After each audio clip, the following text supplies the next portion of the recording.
귀한 협회 또 초청해 주신 우리 대표님과 임원 되신 분들 감사드리고 이렇게 또 많은 분들이 계실 거라고 또 생각은 못했어요. 보통 사역자 수련회 그러면 이제 핵심 사역자들인 줄 알고 이렇게 왔는데 여러분 한 분 한 분들이 우리 주 예수 그리스도를 위해서 일하시는 모습 또 삶을 들이시는 모습을 이렇게 보니까 저에게 주님께서 제가 여러분에게 메시지를 전하러 온 게 아니고 여러분들을 통해 하나님께서 저에게 메시지를 주시는구나 라는 생각이 듭니다. 나 개인의 삶에 얼마나 내가 안주하고 있고 또 내가 생각하고 갖고 있는 그 틀 속에 얼마나 갇혀 있는가라는 걸 하나님께서 알게 하시는 것 같습니다. 또 그리고 우리의 삶이 주님을 위해서 좀 더 드려져야 되는데 이제 그런 부분에 대해서 또 여러분들이 또 귀한 이 여름 시간에 소중한 그런 기회를 갖기 위해서 이곳까지 직접 오셔서 하나님의 일을 도모하는 이런 모습들을 보니까 또 주님께서 저에게 주시는 큰 격려와 소망도 생겨나고 그런 것 같습니다. 저도 주의 일에 조금 더 힘써야 되겠다. 주님을 향해서 내 마음을 더 열어야 되겠다 이런 생각이 듭니다. 강의를 의뢰받았는데 성경책이 한 권도 아니고 두 권이더라고요. 루키하고 느헤미야더라고요. 루키하고 느헤미야에 대해서 제가 생각하고 있는 바 또 루키와 느헤미야를 통해 가지고 하나님께서 또 그 책들을 생각할 때 개인적으로 주님께서 저에게 주시는 말씀과 또 제가 하나님의 귀한 은혜로 많은 분들을 만나 뵐 수 있고 또 감당할 수 있는 일들을 주신 그 환경 속에서 또 우리 한국교회와 세계교회와 또 위대한 우리 주 예수 그리스도의 하나님의 왕국에 대한 선교와 또 여러분이 하고 계시는 모든 일들 중에 가장 귀한 일인 어린 영혼들을 살피시는 그 일들에 관련되어서 제가 어떤 말씀들을 드릴 수 있을까 주님 앞에서 여러 가지 생각들을 하면서 기도했습니다. 그리고 이 자리에 이렇게 와서 서게 됐습니다. 두 책은 성경의 전체 주제하고 관련되어 있다. 저는 그렇게 생각합니다. 먼저 성경이 무엇인가 이렇게 할 때 저는 성경은 생명이라고 정의를 합니다. 성경은 생명입니다. 하나님의 생명입니다. 사람의 생명이 아니고 하나님의 생명이죠. 우리가 구원을 받았다 이렇게 얘기를 할 때 가장 초보적으로 이해를 할 때 이제 지옥에 안 가는 것 이렇게 생각을 하는데 예수님이 우리를 지옥에 안 가기 위해서만 죽으셨다면 예수님은 그 죽음이 어찌 보면은 너무나 작은 결과를 내시기 위해서 우주적인 위대한 죽음을 죽어주신 것이다 이렇게 얘기를 할 수 있겠죠. 요한복음 10장 10절과 11절에 내가 온 것은 이라고 목적을 분명히 말씀하시고 양으로 생명을 얻게 하고 더 풍성히 얻게 하려 함이라 라고 생명을 말씀하셨어요.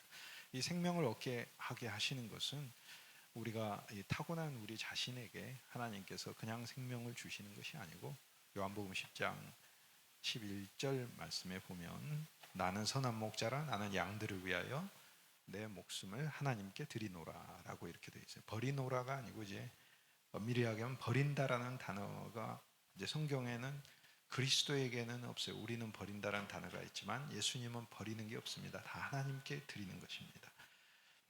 갈라디아서 2장 20절 말씀도 내가 그리스도와 함께 십자가에 못 박혔나니 그런즉 이제 내가 산 것 아니요 오직 내 안에 그리스도께서 사신 것이라 이제 내가 육체 가운데 사는 것은 나를 사랑하사 자기 몸을 버리신 이렇게 되어 있는데 헬라어 성경 원문에는 몸도 없고 버린다라는 단어도 없어요.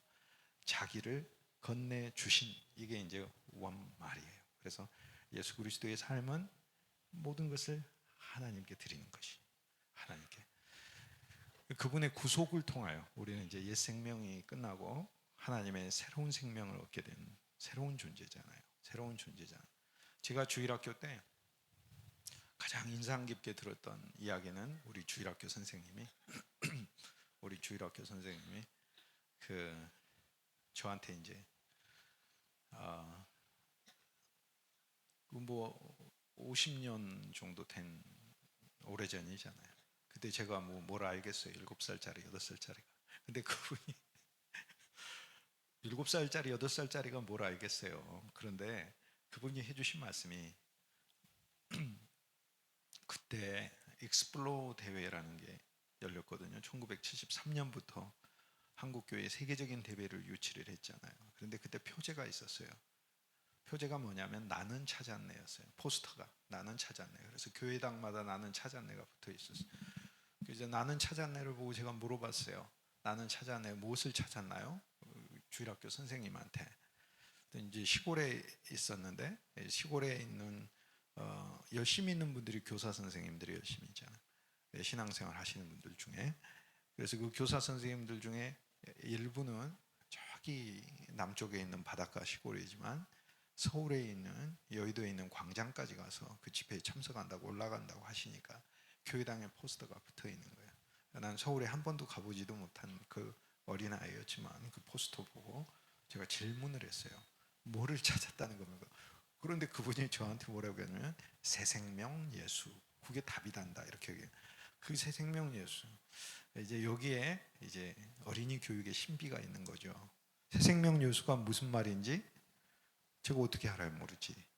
모르잖아요.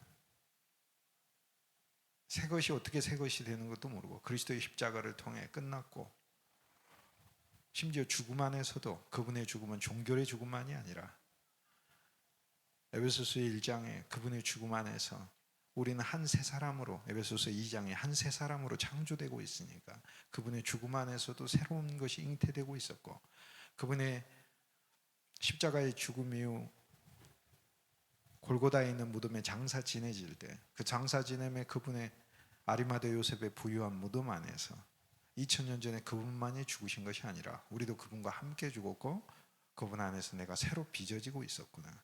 그리고 부활로 그분이 살아나셨을 때 로마서 6장에 있는 것처럼 내가 그리스도 예수와 함께 일으키심을 같이 받았고 부활의 새 생명 안에 우리가 살고 있다는 것을 알려주고 있잖아요.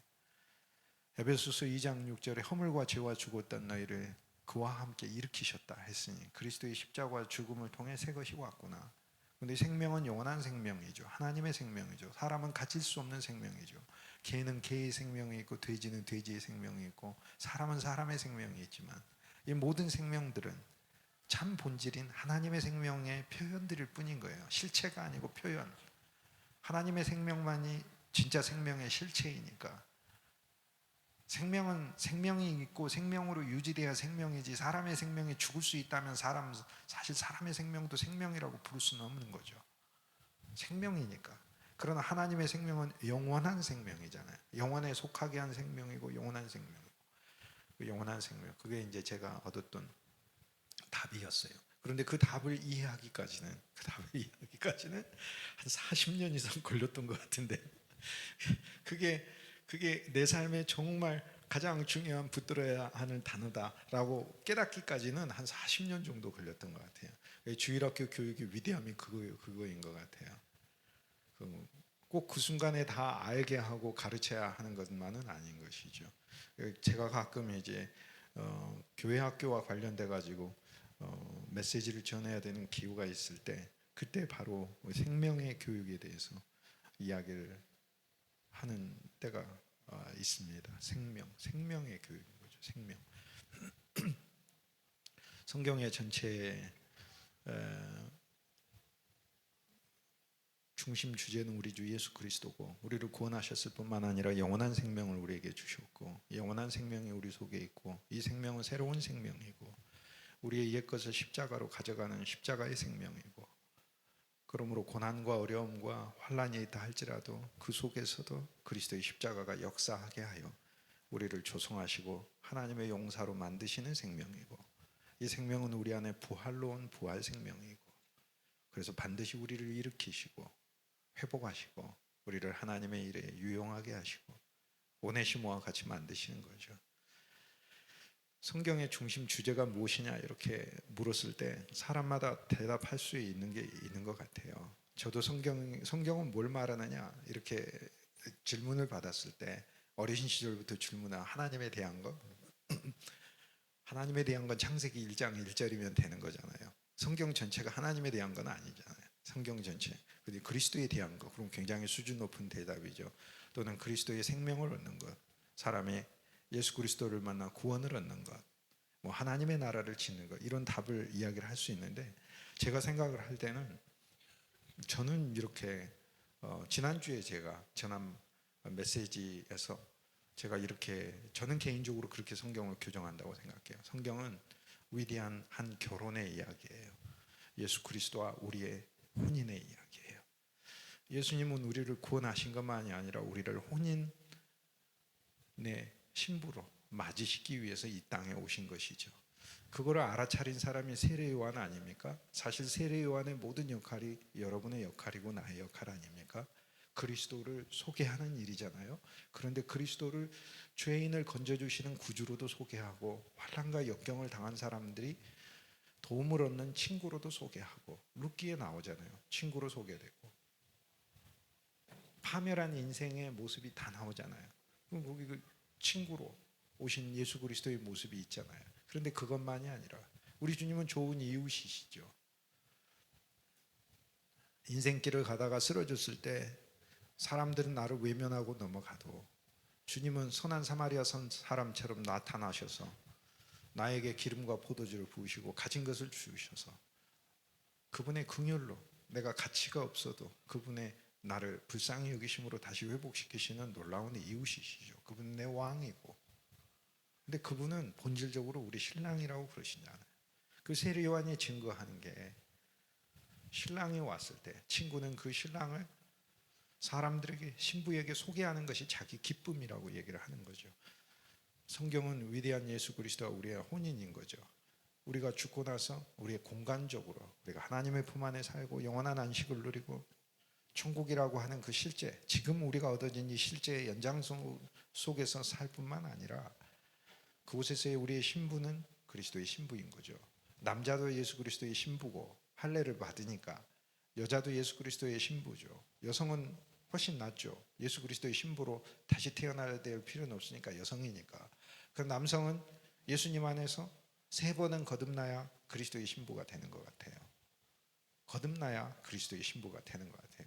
여성은 2번 거듭나면 될 거 아니에요.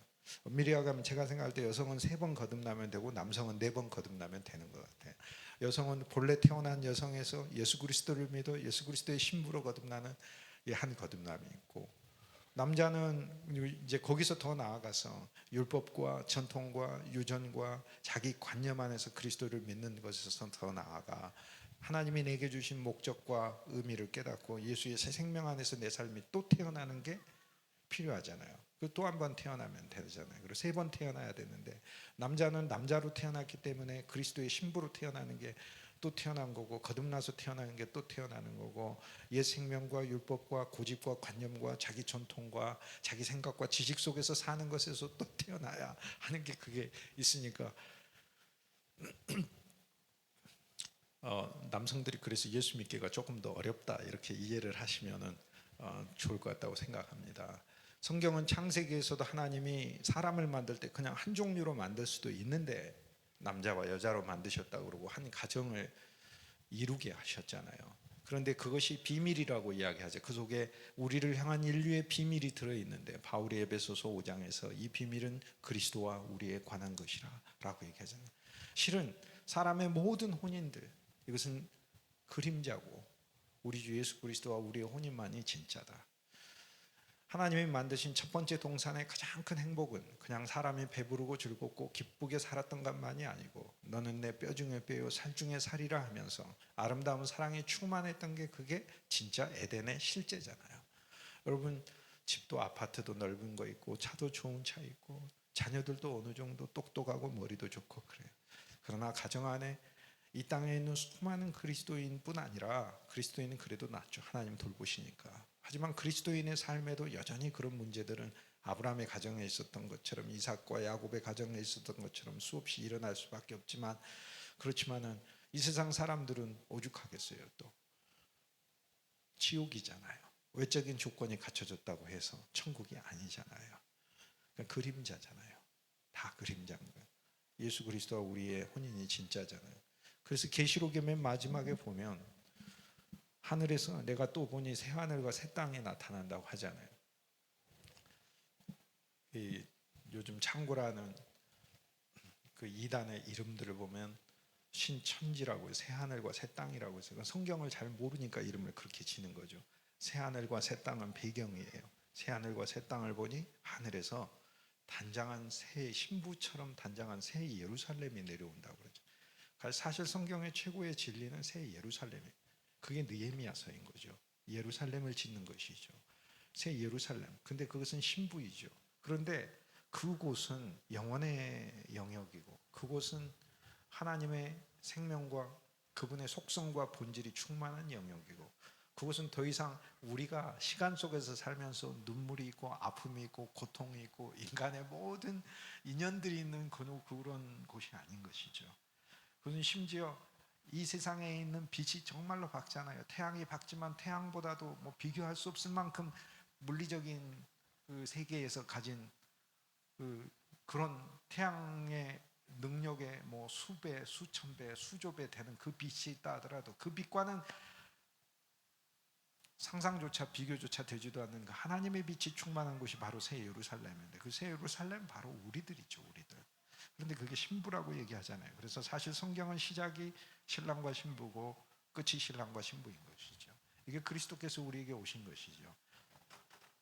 예수님을 친구로 만나면 가끔 예수님과 교제할 수 있죠.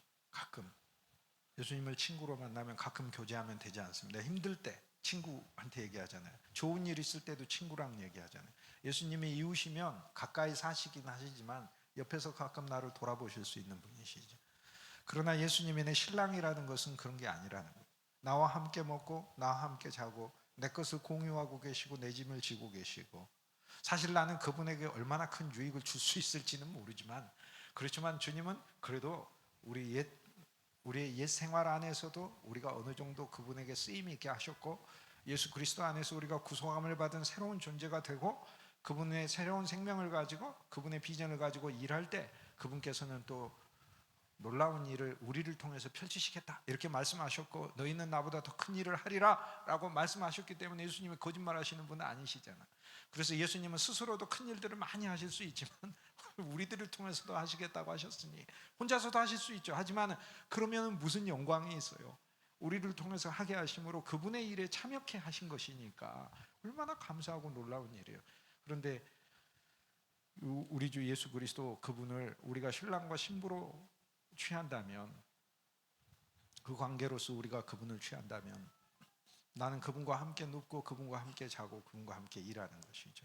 이게 룻기의 주제고 이게 느헤미야 주제라는 이야기예요. 제 이야기는 룻기하고 느헤미야를 이렇게 보면 이게 공통적인 게 굉장히 많습니다. 처참히 부서진 데서 다시 살아나요. 처참히 부서진 데서 룻기에 있어서는 개인적인 차원이고 느헤미야에 있어서는 공동체 차원이에요. 우리에게는 이 두 면이 다 필요한 것 같아요. 그렇잖아요. 아니 공동체가 무슨 소용이 있어? 당장 내가 죽게 생겼는데 심지어 집안이라 하더라도 식구들이 무슨 소용이 있어? 당장 내가 죽게 생겼는데 그 사람은요 자기가 극단적인 환경에 몰리게 되면 가족조차도 위로가 되지가 않잖아요. 가족이 제일 큰 위로의 대상이긴 하지만 룻기는 처참한 비극에 빠진 그 한 사람이 그리스도 예수를 통하여 얼마나 놀랍게 회복되는가를 보여주잖아요. 그게 룻의 인생이잖아요. 룻의 인생.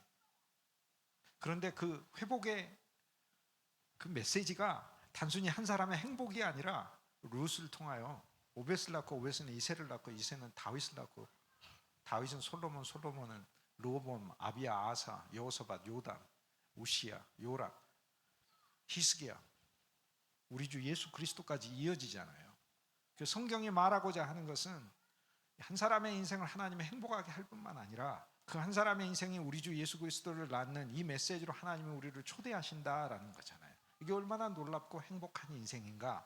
인생의 진짜 행복의 절정은 우리 주 예수 그리스도를 만나 험하고 힘든 인생이 고난도 극복하고 여러 가지 환난으로부터 주님이 주시는 큰 은혜를 힘입어서 인생을 풍요롭게 살고 하는 그런 데서 그치는 게 아니라 그리스도를 낳는 인생이 되는 것이죠. 오늘 우리들은 이제 그리스도의 후손들이니까 수많은 아동들과 그 아동의 부모들의 그러니까 사실상 전체인 거죠. 그 전체에게 들어가는 거죠. 여러분이 관계하는 어린이라고 하는 말을 더 확대를 하면 다 어린이인 거죠. 어린이 아닌 사람에 대해서 다 어린이지. 그리고 실제 물리적인 그 어린이는 어린이만이 아니잖아요. 앞으로 갈수록 어린이는 더 희소해질 테니까 그 희소성 때문에 그 어린이는 사실 한 가정의 전체 대표이고 아이콘이 되잖아요. 결국엔 전체 한 가정에 대한 복음의 사역인 것이 오늘 우리들이 확인할 수 있는 바죠. 한 개인의 회복이 파산했던 인생이 기업을 찾는 이야기로 끝나는 것이 아니고 우리 주 예수 그리스도를 낳는 분이 된다는 거예요. 근데 그 과정 속에서 새로운 혼인을 함으로써 의롭고 좋고 선하고 능력 있는 참 좋은 남편을 만남으로써, 근데 보이는 것은 잠깐이요 보이지 않는 것은 영원함이라고 고린도후서 4장 18절 말씀처럼 성경이 말하려고 하는 것은 보이는 것이 잠깐인 이야기를 말하려고 하는 것이 아니라, 쉽게 얘기해서 오늘날 여인들이 루카 같은 여인들이 되고 오늘날 남편들이 보아스와 같은 남편들이 되라는 보이는 것의 그 잠깐의 이야기죠. 그 얘기를 안 한다는 것은 아니에요. 그 얘기를 하는 것이에요. 그러나 그 얘기는 잠깐의 이야기고 보이지 않는 것은 영원함이니, 부활 이후에는 시집가고 장가감이 없고 모든 인간관계가 그리스도 예수의 인간관계를 통해서 그 인간관계가 덮어져서 우리가 서로를 만나게 되기 때문에 아브라함을 만나서도 할아버지로서 부르는 것이 아니고 아브라함 형제로 부르게 되는 것이고, 모두가 예수 그리스도의 신부로서 하나로서 우리 주님의 품 안에 들어있는 그 세계로 우리가 들어가는 것이니까, 룻기에서 말하고자 하는 것은 영원한 혼인이죠. 영원한 합병, 그분과 하나됨, 합병인 거죠. 합병, 혼인인 것이죠. 느헤미야서에서 예루살렘 성을 짓지 않습니까? 그 예루살렘 성, 그것이 바로 신부로서 단장되는 새 예루살렘인 가정이고, 새 예루살렘인 교회이고, 새 예루살렘인 믿음의 단체이고, 새 예루살렘인 우주적 교회인 것이죠. 그게 우리 주 예수 그리스도의 신부가 되는 것이다. 신부의 교회가 되는 것이다. 그래서 룻기에 있어서는 파산한 한 개인이 우리 주 예수 그리스도를 통해 어떻게 회복되고, 그 회복되는 가운데 어떠한 비전까지 가져야 하는 것이고, 주님이 그 놀라운 인생을 어디까지 쓸 수 있는가를 보여주는 이야기가 들어있고, 그런데 여기에서 그치는 게 아니라 정말 잘 지은 것 같아요. 이 조합을 어떤 분이 했는지 모르겠는데 주제도 리빌드예요. 리빌드. 놀라워요. 개인을 리빌드하고 공동체를 리빌드하는 거잖아요. 근데 그 리빌딩 할 때 그 빌딩은 옛것 가지고 그대로 짓는 게 아니라 새로운 생명이잖아요. 다 거쳐왔으니까. 룻도 모압 땅에 가서 시아버지도 죽고 남편도 죽고 그랬으니까, 자기 옛것도 다 떠나고 왔으니까 베들레헴에서 새롭게 시작하는 것이라 리빌딩이지만 옛것을 다시 그대로 보수하는 리빌딩이 아니고 새롭게 새로운 생명 안에서 하는 것이고, 느헤미야도 포로기를 거쳐가지고 다시 돌아온 것이니까, 그러니까 진짜 새로운 생명 아래의 리빌딩인 거죠. 그런데 이 느헤미야서를 통해서 우리가 얻을 수 있는 비전은 한 신앙이 개인에만 그쳐서는 안 된다는 것을 보여주잖아요. 그래서 느헤미야서는요, 놀랍게 느헤미야서는 특징이 어떤 다른 서신과 달리 내가가 많이 등장해요. 내가. 느헤미야가 자기 자신을 그렇게 이야기를 합니다. 심지어 사무엘 상하도 사무엘이 썼지만 사무엘 상하에서 사무엘이 내가 사울을 왕으로 임명했다, 내가 다윗에게 왕으로 임명했다, 이렇게 안 돼 있어요. 객관적 진술로 돼 있어요. 본인이 저자이면서도 본인의 일에 대해 기록을 할 때는 사무엘이 사울을 만나니 내 나오기는 염려하지 말라, 뭐 이렇게 얘기를 객관적인 인칭으로 주어를 삼았어요. 그런데 느헤미야서는 안 그래요. 내가예요. 내가. 그래서 사실 성경에서 제일 피해야 될 단어가 내가인 거예요. 그런데 성경에서 제일 피해야 될 단어가 가장 충만한 책이 느헤미야인 거예요. 그래서 저는부터 느헤미야서를 읽으면서 이건 참 어이없는 역설이다.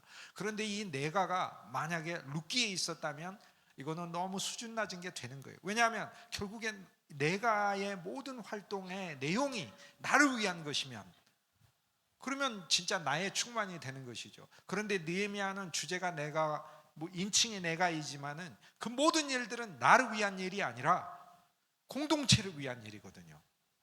예루살렘 성벽을 중건하는 일이고, 예루살렘 성문을 다는 일들이고, 예루살렘 성의 요새를 세우는 것이고, 예루살렘은 하나님께서 받으실 만한 세계 선교의 전진 기지로 이스라엘 백성에게 품으신 그 목적에 맞게 세우고자 하는 것이고, 그곳에서 우리 주 예수 그리스도가 죽으시고 우리 주 예수 그리스도가 부활하시고, 그곳에서 믿음의 첫 교회가 세워지고 하나님의 성령이 강력히 부어지고, 그곳에서 세계 예수 그리스도의 복음이 퍼지기 때문에 이 비전이 새롭게 세워지는 장소잖아요. 그러므로 모든 내가는 나를 위한 내가가 아니고 공동체를 위한 내가 아닙니까? 느헤미야가. 이 느헤미야 문학은 너무 놀라운 문학이다, 그렇게 생각하는 거죠. 여기서 우리는 이제 비전을 보잖아요. 룻기에서 우리는 한 파산한 개인이 예수 그리스도를 통해 얼마나 행복해질 수 있는지, 그리고 그 주님을 내가 단순히 나를 도와주시는 분, 또 나를 회복해 주시는 분, 또 나의 친족 정도만이 아니라, 룻기에 보면은 룻의 신분이 처음에는 아내였다가 과부였다가 돌아와 가지고 여종이 됐다가, 여종에서 보아스의 친족이었다가 룻기 4장에 가면 본격적으로 신부가 되잖아요. 계속 이 칭호가 더 나아가잖아요. 어려운 것 같지만 성경에서 제일 어려운 게 예수 그리스도가 생명이라는 것을 이해하는 게 제일 어려워요. 그건 사람의 귀나 이성으로 되는 게 아니에요. 하나님의 영이 그리스도가 우리 안에 참 생명이시다를 깨닫게 해주셔야 이게 이해되는 건데, 제가 어렸을 때 예수님이 새 생명이다라는 얘기를 들었을 때도 무슨 말인지를 전혀 모르고, 그러나 그 단어만 이렇게 남았고, 결국에는 그게 나의 인생을 푸는, 내가 하나님의 말씀과 사역에 대한 가장 총체적으로 중요한 주제를 푸는 키워드가 되었듯이, 그리고 우리 교사 선생님이 나한테 해준 얘기가 되었듯이,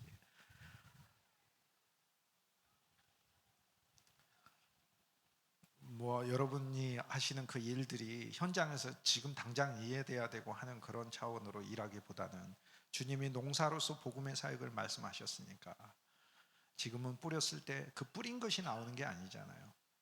그 뿌린 것이 수많은 알곡으로 나오기까지는 그것을 보지 못하는 수많은 과정들이 있잖아요. 그것이 믿음의 교육인 것이죠. 그래서 룻기를 보실 때도, 또 느헤미야서를 보실 때도 그 부분을 주님 앞에서 스스로 그 메시지를 누리시면서 보신다면, 우리가 하는 일에 훨씬 더 행복하고 유익한 은혜를 충만히 얻을 수 있는 거죠. 파산한 내 인생, 하나님의 사역자지만 나와 여러분도 매일매일에 하나님이 주시는 시련과 어려움이 있고, 그러나 그 일에도 불구하고, 또 그러한 환경에도 불구하고 주님이 주신 그 비전 때문에, 운명이니까, 제비 뽑기로 이렇게 뽑힌 운명이니까, 느헤미야서에 가면은 11장에 제비 뽑기로 예루살렘 성에 사는 사람을 정하잖아요. 10분의 1은 예루살렘에 살고 나머지는 예루살렘 주변에 살더라, 이렇게 돼 있는데, 성경에서 제비 뽑기는 우연이란 말을 말하는 게 아니에요. 성경에 우연이란 단어가 나오긴 해요. 성경에 우연이 있어. 사실 우리가 그 우연이 일어났어 이렇게 얘기를 할 때, 어떤 분은 그렇게 우연이란 말은 그리스도인이 쓰면 안 되는 말이야, 이렇게 얘기를 해요. 근데 성경에 우연이란 말이 4번 나와요. 안 나오는 거 아니에요. 우연이 있어요. 우연이란 단어가 나온다니까요, 성경에. 우연히.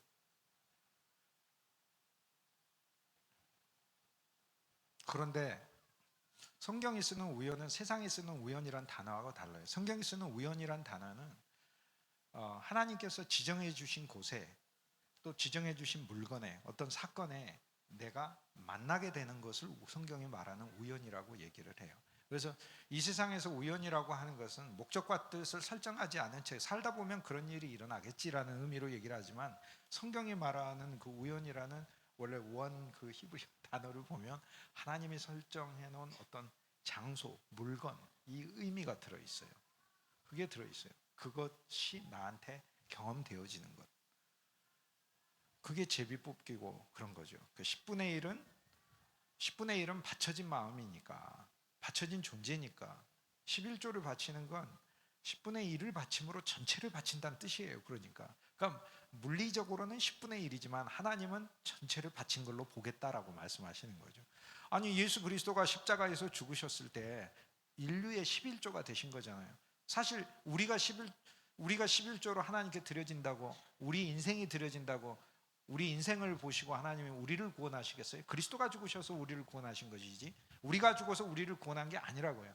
우리가 십자가에서 죽은 건 우리를 구원하기 위해서 우리가 십자가에서 죽은 게 아니고, 옛것을 끝내시기 위하여 주님이 우리를 십자가에서 함께 죽게 하신 것이고, 예수 그리스도의 죽음은 우리를 종결시킨 죽음만 있는 게 아니라 우리의 죄를 담당하신 구속의 죽음이 있으신 거잖아요. 그래서 그분의 죽음하고 우리의 죽음이 똑같이 십자가에서 일어났어도 효능도 다르고 역할도 달라요. 같이 죽었지만은 우리가 죽어서 우리가 어떻게 구원을 받습니까? 내 죄값은 내 죽음으로도 못 치르는 거예요. 치를 수가 없는 거예요. 내 죽음으로도 치를 수가 없는 거예요. 이 세상에 어떤 아이가 그 살해를 당했어. 그러면 그 살해한 연쇄살인범이 사형을 받아서 그 죄값을 받는, 그 죄값이 됩니까? 죄값이 안 되는 거지. 비교할 수도 없는 인생이 이 세상에서 사라졌는데, 오늘날 우리들이 하나님을 향해서 또 이웃을 향해서 가지고 있는 존재 자체의 이 범죄의 규모는 내가 죽어서도 받을 수 있는 것이 아니고, 그런데 주님이 나에 대한 용서만 주신 게 아니라 인간이 천번 만번 수조 번 죽었다가 그것을 갚을 수도 없는 그것을 주님이 용서해 주셨고, 용서해 주신 것뿐만 아니라 나를 구속하시고 구원하시고 나를 새로운 신부로 받아주시고 영원한 생명을 주셨으니 상상할 수 없는 은혜를 받고 사는 존재가 되는 거죠. 룻기를 통해서 우리는 우리 개인의 사역자로서도 매일매일의 삶 속에서 많은 환난이 있지만 우리 주 예수 그리스도를 만나 하나님이 나와 내 자손의 후손의 삶을 복되게 하시고, 보아스와 룻을 통하여 유력한 가문이 나오게 하셨고, 그 유력한 가문을 통해서 하나님이 하나님의 일을 펼치셨듯이 그렇게 보여주는 그 개인적 차원의 우리 주 예수 그리스도를 누리는 거고, 그러나 이것이 세상적인 의미에서 다윗 왕이라고 하는 위대한 왕을 낳았다는 이야기로 끝나는 게 그게 구약이잖아요. 그 다윗이 위대하긴 하죠. 그런데 다윗이 뭐가 위대합니까? 우리한테는 다윗보다 위대한 건 세종대왕이지.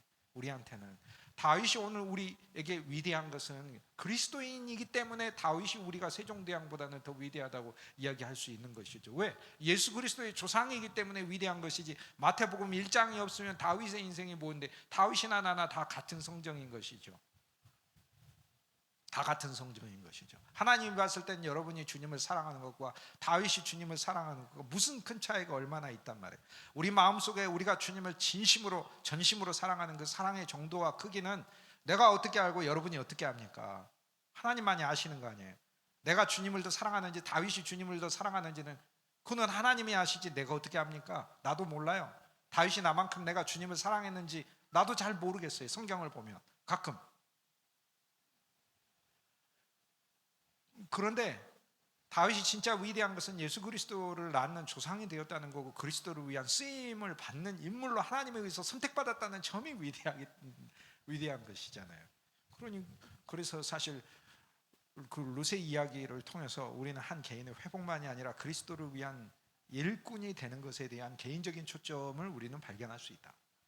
그런데 느헤미야서에 보면은 그 충만한 나가, 내가 또 돌아보니 예루살렘서 1장부터 시작할 때 내가 페르시아의 술관원으로, 바사의 술관원으로 아닥사스다 왕을 섬기고 있을 때 나의 사랑하는 고향 예루살렘에 불타고 성벽이 무너지고 황폐하게 됐다는 이야기를 들었다. 내가 주님께 무릎을 꿇고 기도하여 하나님의 이 백성들을 굽어 살피시오, 이렇게 기도를 계속해서 대화가 나예요. 그런데 그 모든 나의 동기와 나의 목적과 내 자신은 무엇을 향하고 있는 것인가? 이것은 이스라엘 공동체를 향한 것이고 예루살렘을 위한 것이고 예루살렘을 새롭게 짓고자 하는 것이죠. 새로운 예루살렘을 짓고자 하는 것이 결국에 단체적 신앙이잖아요.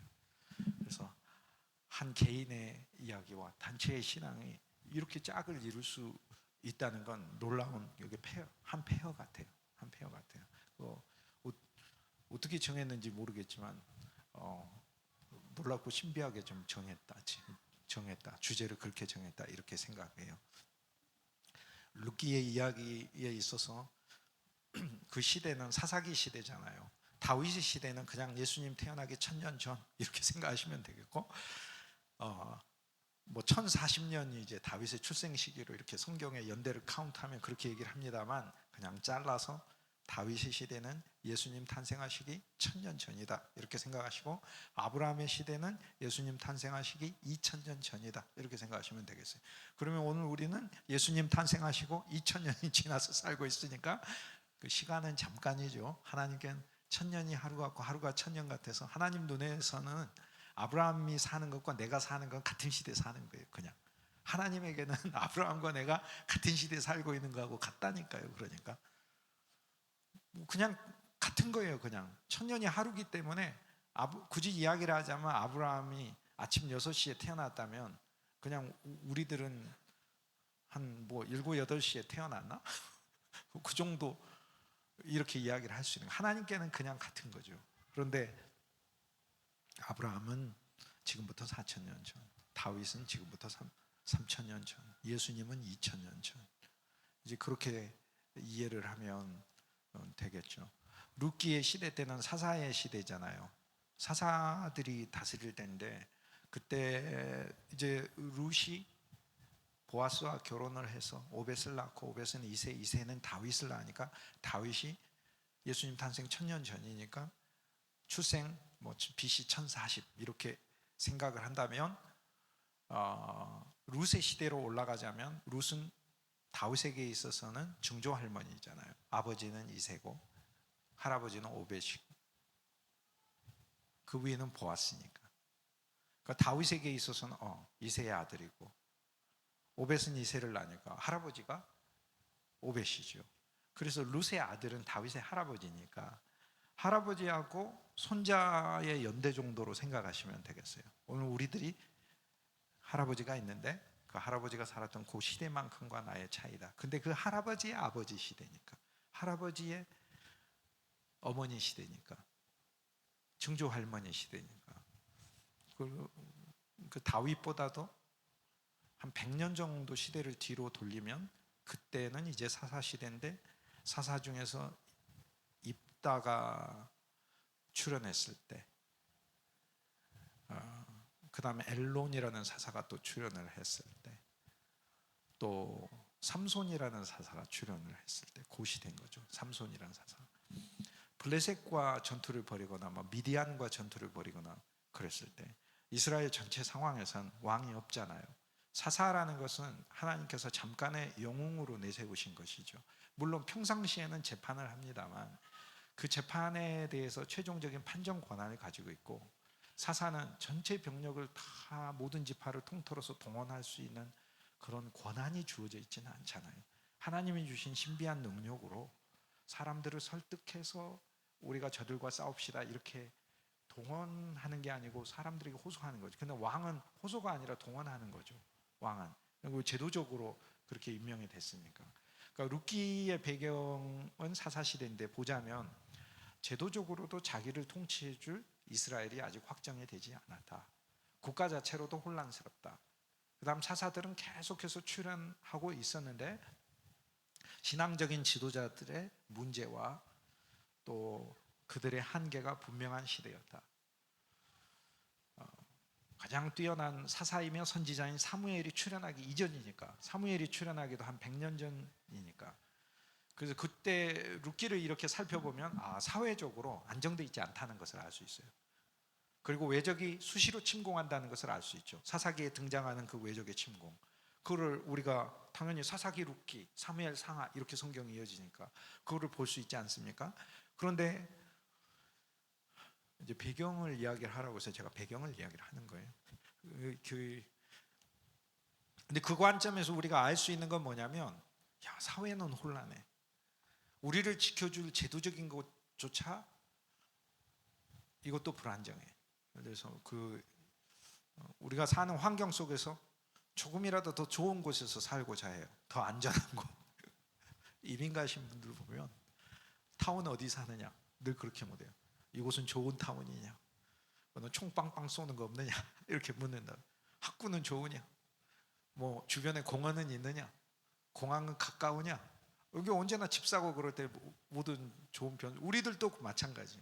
우리나라는 이제 조금 더 거기에 경제적인 거를 더 해서 아파트 값이 오를 지역 같이 보이냐? 아니냐? 뭐 이런 것들을 이제 생각을 하는 거죠. 외적인 조건들이 더 있고 그러는 게 아무래도 좋죠. 왜냐하면 어차피 개인의 삶은 혼란스러우니까. 근데 룻기가 보여주는 것은 외적인 것도 엉망인 이스라엘 시대라는 거예요. 그러나 그것도 과정이라는 것을 보여주고 있어요. 왜냐하면 하나님께서 이 혼란스러운 이 시대가 좀 더 체계적이고 질서 있고 강력한 능력을 가진 나라로 나아가야 되는데, 그렇게 나아가야 하는 이유는 우리 주 예수 그리스도의 복음을 위하여 하나님의 이스라엘을 예배하시는 거죠. 그 그리스도가 나오시고, 사도들도 유대인들이잖아요. 전부 다 사도들이 유대인이지 무슨, 물론 유대인 아닌 사람들도 있기는 하지만은 예수님의 12사도들이 다 유대인. 베드로가 이스라엘 사람이지 무슨 헬라 사람입니까? 안드레, 야고보, 도마, 마테, 바돌로메, 바울이 무슨 헬라 사람입니까? 헬라 문화를 가진 사람이지 히브리인 중에 히브리인이잖아요. 결국에 하나님은 목적을 성취하시잖아요. 예수 그리스도를 보내셔서. 구약은 실패했지만 하나님이 이스라엘 백성들을 세우셔서 출애굽기 12장에 제사장 나라를 세운다고 말씀하셨기 때문에 제사장 나라가 세워져서 온 세계 만방에 그리스도의 복음이 퍼져야 되는데, 율법 아래서는 실패했지만 우리 주 예수 그리스도가 오셔서 결국에 그 율법도 성취하시면서 본인이 율법의 총체적인 실제가 되셔서 그 일들을 이루어 가시고, 첫 시간 10분 남았어요. 그래서 그리스도 예수께서 이 일들을 이루어 가시고, 다른 사람 뽑아가지고 사도들로 쓴 게 아니라 당신의 제자들, 사도들이 유대인들이잖아요. 그래서 이스라엘 국가에 하나님께서 세우신 그 운명을 성취하셨잖아요. 목적을 성취하셨잖아요.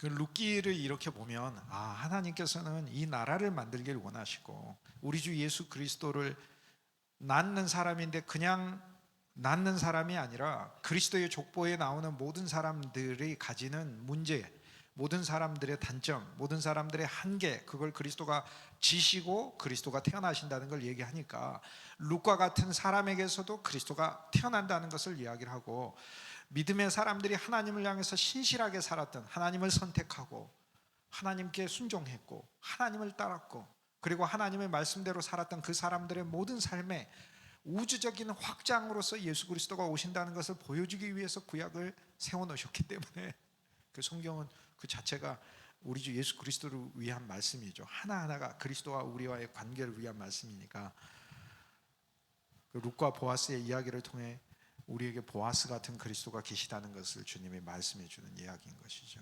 보아스와 같은 그리스도를 통해서 우리의 삶이 더 회복되고 예수님을 위하여 유용하게 쓰임받는 개인이 되고 가문이 된다는 것을 보여주고, 느헤미야를 통해서는 나 개인의 삶이 아니라 하나님이 나 개인의 삶을 통해 새로운 예루살렘을 짓고 계심을 보여주는 것이죠. 거기에 보면은 무너진 성문들을 전부 다 중수해 나갈 때 각 사람들이 이렇게 나오듯이 오늘 우리 각자에게 맡겨진 문들이 있는 것이죠. 그 문들을 주님께서 수축하라고 말씀하셨고 그 문들을 이루어 나가는 것이죠. 룻기는 사회적으로도 안정된 시대가 아니라 혼란스러운 시대고, 이스라엘 내부로도 갈등과 엄청난 비극이 일어난 때였어요. 사사시대니까 사사기 19장 20장에 오게 되면 큰 전쟁이 벌어집니다. 그런데 베냐민 지파의 그 무도한 일들을 통해서 이스라엘 전체가, 그 사사기는 뒤로 갈수록 비극이에요. 베냐민 지파의 씨가 말라버릴 정도가 되는 것이죠. 외적과 싸움도 문제인데 하나님의 백성으로 선택받은 그 백성들 간에 있는 내부적인 문제가 엄청난 큰 비극이 돼 있는 거예요. 각 지파에서 수만 명씩 군대를 뽑아다가 베냐민 지파하고 대결시켜야 될 정도의 처참한 환경이에요. 그게 바로 룻이 살았던 시대예요. 외적으로 나를 지켜줄 환경도 없고 모든 것은 불안해요. 그런데 이 난국을 타개할 하나님은 위대한 어떤 한 사람을 내신다 이 말이에요. 그 시대 때는 그게 다윗이었다는 거예요. 그게 다윗이었다는 거예요. 그 다윗을 내시기 위하여 하나님께서 이 가문을 세우셨다는 거예요. 그런데 룻기만 가지고 보자면 하나님은 다윗을 내시기 위하여 하나님은 이 가문을 택했다를 보여주지만 성경 전체를 통해서는 하나님은 다윗조차도 모형이니까 우리 주 예수 그리스도를 낳기 위하여 이 가정을 선택하셨다라고 얘기를 하는 겁니다. 그래서 룻기 4장의 맨 마지막에 나오는 족보, 보아스는 룻에게서 오벳을 낳고 오벳은 이새를 낳고 이새는 다윗을 낳으니라, 이게 어디 나오죠? 그대로 마태복음 1장에 나오는 거잖아요. 아브라함의 자손이고 다윗의 자손인, 다윗조차도 다윗의 자손으로 우리 주 예수 그리스도가 소개된 거, 다윗조차도 과정일 뿐인 거예요. 예수 그리스도를 낳기 위한 과정, 우주적 다윗을 낳기 위한, 우주적 구주를 낳기 위한, 우주적 통치자를 낳기 위한. 우리 외적인 환경이 그렇게 힘들고 험한데 내 개인도 비극이에요. 개인도 비극인데 베들레헴조차도 흉년이에요. 그런데 이 모든 것을 회복하시는 그 이야기, 하나의 국가에서 하나님이 한 사람, 한 통치자를 내시기 위하여 보여주는 이야기는 오늘 우주적으로 우리 주 예수 그리스도가 우리 개인의 삶을 이렇게 회복하시고 그 개인에게 하나님께서 주고자 하시는 놀라운 비전이 있다는 것을 알려주는 것이라는 거죠. 그래서 룻기를 이렇게 볼 때 룻기의 배경과 사회 속에서 실제 룻기에서 보여지는 비극과 혼란만이 아니라 훨씬 더 큰 혼란이 있었다라는 걸 우리가 알 수 있고, 이 전체적인 것, 하나님께서 이렇게 전체로 봤을 땐 배고프고 힘들고 남편도 없고 시어머니하고 함께 살고 있는 가난한 한 여인을 돌보시는 하나님의 그 은혜, 그 은혜만 보여주는 책이 아니라, 작게는 그 은혜, 그러니까 작게 보면 이건 진짜 중요한 거죠. 아까 제가 말씀드렸잖아요. 당장 내가 죽게 생겼는데 다른 게 무슨 소용이 있어? 당장 내가 지금 내가 아프고 내가 파멸이고 내가 비극인데 지금 무슨 소용이 있냐? 다른 게. 우리 개인은 어찌 보면 하나님 앞에 우주보다 귀하잖아요. 온 천하를 얻고도 네 목숨을 잃으면 무엇이 유익하냐고 말씀하셔서 온 천하하고 나하고 온 천하보다 내가 더 귀중해요. 나는 나라를 위해서는 목숨을 안 바칠 것 같아요. 제가 보니까 애국자의 피하고 이게 그 나라를 배신하는 피하고 비슷하게 섞여 있는 것 같아. 그런데 주님이 우리를 구원해 줬다 이렇게 했을 땐 세상에서 나를 건져 주셔서 그리스도를 위한 존재로 주님이 우리를 부르셔서 하나님의 영으로 충만하게 하면 우리의 삶은 그리스도를 위해서 죽을 수 있는 삶이, 주님께서 우리를 그렇게 만들어 가시겠다고 약속하신 거 아닙니까? 그런 삶이 된 것이죠. 우리는 그렇게 가는 것이죠. 우리 주 예수 그리스도를 위하여. 그러니까 이 작게 보면 한 개인이지만 하나님이 거시적으로 보면 이스라엘 전체를 보세요.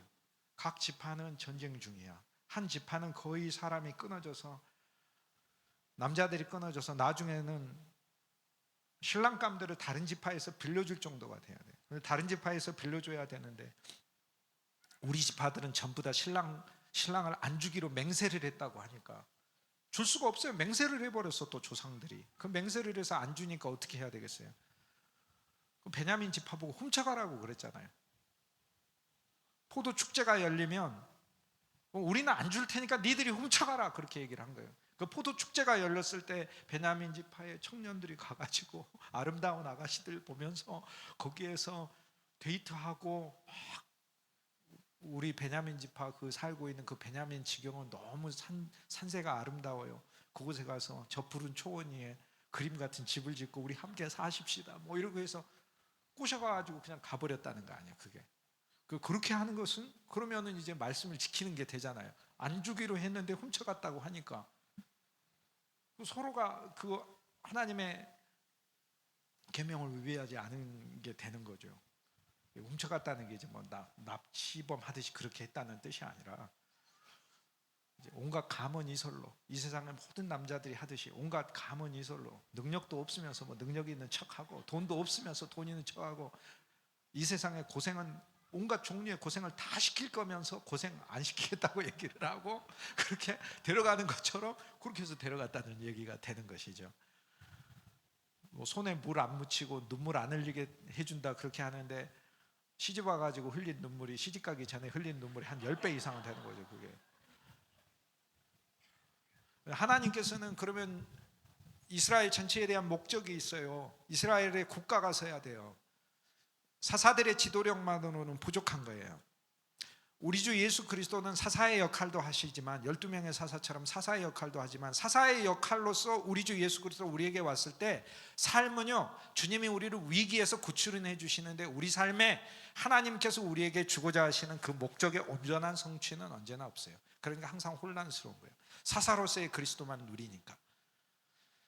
하나님께서 이 모든 것을 회복하시기 위하여 이스라엘 한 국가만이 아니라 이 국가는 세계를 위한 거고, 세계에서 진짜 중요한 것은 나와 여러분 아닙니까?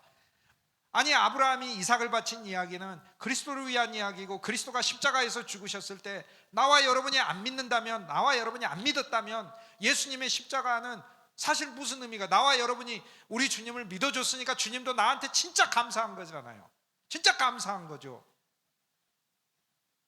죽으셨는데 그 값을 안 알아주는데, 엄마 아빠가 힘들게 일해가지고 돈 벌어가지고 어렸을 때 그러잖아요. 없는 살림에 불고기 해가지고 왔는데 싱겁네, 짜네, 뭐 고기가 신선해 안 신하네, 온갖 불평하면서 이렇게 먹어대는 게 아니라 감사함으로, 기쁨으로 먹어줄 때 얼마나 좋아요. 그 수고가 다 풀리잖아요. 그럼 예수님이 우리를 위해서 십자가에 죽으셨는데 우리가 복음 전하고 다닐 때마다 사람들이 심령이 얻어질 때 세상을 얻은 것처럼 기쁘잖아요. 하지만 그들이 그리스도의 복음을 거절하고 이렇게 갈 때 우리 마음도 때로는 낙심되지만 먼지를 금방 털어버리라고 했으니 다시 털어버리고, 또 하나님께서 어떻게 사람들을 부르실지 그분의 역사는 너무 놀라운 거니까. 나는 뿌렸고 어떤 사람은 심을 것이고 또 어떤 사람은 그거에 물을 줘서 자라게 할 것이고 어떤 사람은 거둘 것이니까, 하나님의 총체적인 복음의 추수의 역사는 모든 사람이 합력하여 선을 이루기 때문에 나 한 사람이 전체로 다 봐서는 안 된다는 걸 가르쳐주고, 주님이 그 모든 당신의 사역에 대한 비유들을 알려주실 때, 얘들아 어떨 때는 있잖아, 겨자씨 같은 경우는 금방 자라잖아, 금방 커져. 그런데 어떨 때는 있잖아, 가시와 엉겅퀴도 있어, 같이 자라. 가라지도 있어. 어떨 때는 바다에 나가서 파도와 싸우면서 물고기를 낚듯이 그렇게 해야 돼. 농사를 지을 때 땅이 흔들리지는 않잖아요. 땅이 흔들리지는 않잖아요. 땅을 가는 거지. 하지만 복음을 전하는 게 땅이 흔들리지 않는 든든한 일 속에서 뿌려서 기다리는 것처럼 그렇게만 있는 게 아니라고 말씀하시잖아요. 물고기를 잡는 것처럼 바다에 나가서 거친 파도와 풍랑 속에서 자기 위험을 놓고 때로는 낚아야 되는 것처럼 복음을 전하는 일이란 그런 것이다 라고 주님이 12개의 비유를 통해서 우리한테 그렇게 말씀해 주시죠. 하지만 결론은 항상 뭐예요? 그리스도가 이기시잖아요. 성과 있게 하겠다, 소득이 있게 하겠다, 너에게 반드시 값이 있게 하겠다, 이렇게 말씀하시는 거잖아요. 그리고 하나님은 이 총체적인 혼란을 보시고 이 혼란을 극복할 한 가정을 마련하시는 거죠. 그러니까 이스라엘 전체를 보면서도 르세 가정을 하나님이 세우시는 것을 알 수 있는 거죠. 룻기에서 우리가 알 수 있는 것은 각 장마다 1장에서는 베들레헴, 근데 그 이야기는 주님을 모르는 사람만이 아니라 우리 개인적으로, 제가 여러분과 함께 같은 사역자로서 룻기 1장을 얼마나 많이 경험합니까? 내가 소중하게 남편으로 생각하고 있던 것들이 죽고, 내 직업의 남편, 지식의 남편, 내 경험의 남편, 내 율법과 전통의 남편, 내 사역의 남편이 죽고, 그리고 내가 새롭게 시작해야 될 일들이 있을 때 주님이 우리가 그 기회를 주신다고 얘기하잖아요. 세상에서 제일 비극이요, 다른 곳은 흉년이 들어도 베들레헴은 흉년이 들면 안 돼요.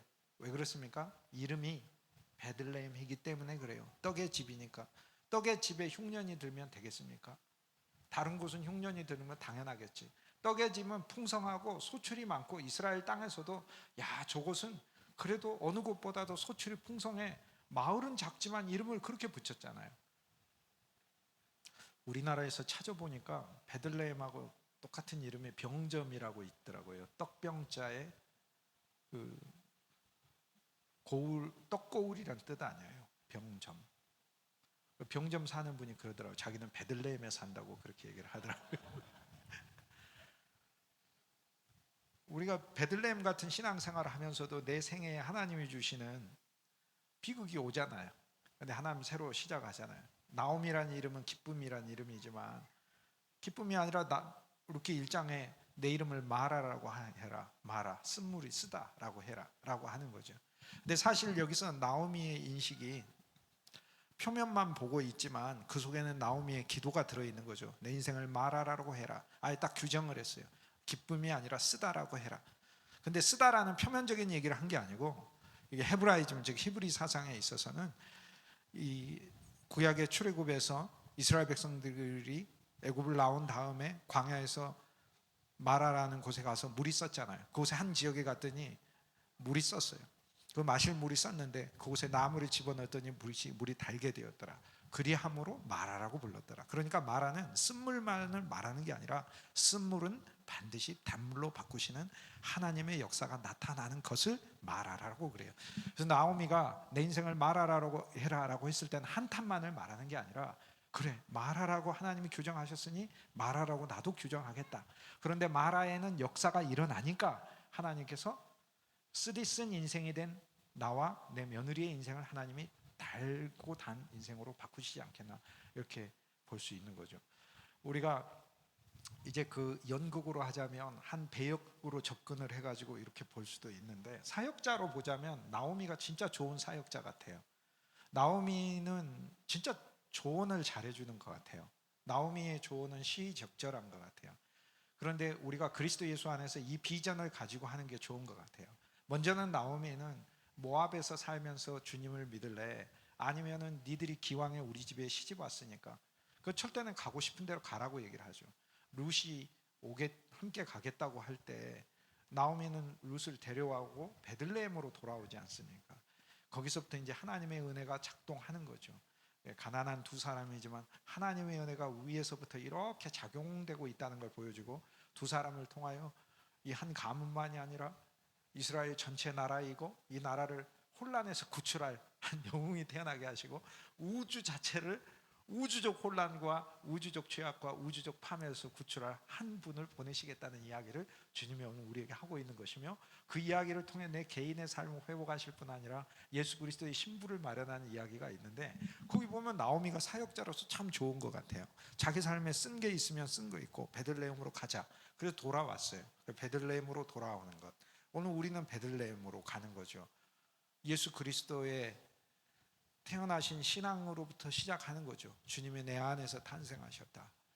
그 다음에 2장에 보면은 나오미가 룻에게 밖에 나가서 일하는 것을 권면을 하고, 밖에 나가서 일을 하게 되었을 때 그가 어느 곳에서 일을 하고 또 무엇을 얼마나 거두었는지 위로하고 격려하는 이야기가 나오고, 루키스 2장에 보면은 룻이 보아스의 밭에 가가지고 많은 것을 얻어가지고 왔잖아요. 그때 나오미가 이야기를 해줬잖아요. 보아스는 기업 물을 자 중에 한 명이다 라고 얘기를 하죠. 이제 기업 물을 자가 무엇을 의미하는지는 이게 진짜 중요한 내용인데, 이 내용은 제가 잠시 후에 휴식 시간 갖고 나서 말씀하도록 할게요. 지금은 사역자의 역할을 이야기를 하는 거니까. 그래서 루키 2장을 보면서 나와 여러분이 개인적으로도 내가 하나님의 사역자로서 하나님의 일을 하는 그 과정 속에서 사람들에게 그 사람들의 삶을 권면하고 격려하고, 그리고 그에게 친족이 있다, 가까이 있는 분이 있다는 걸 알려주는 게 필요하구나.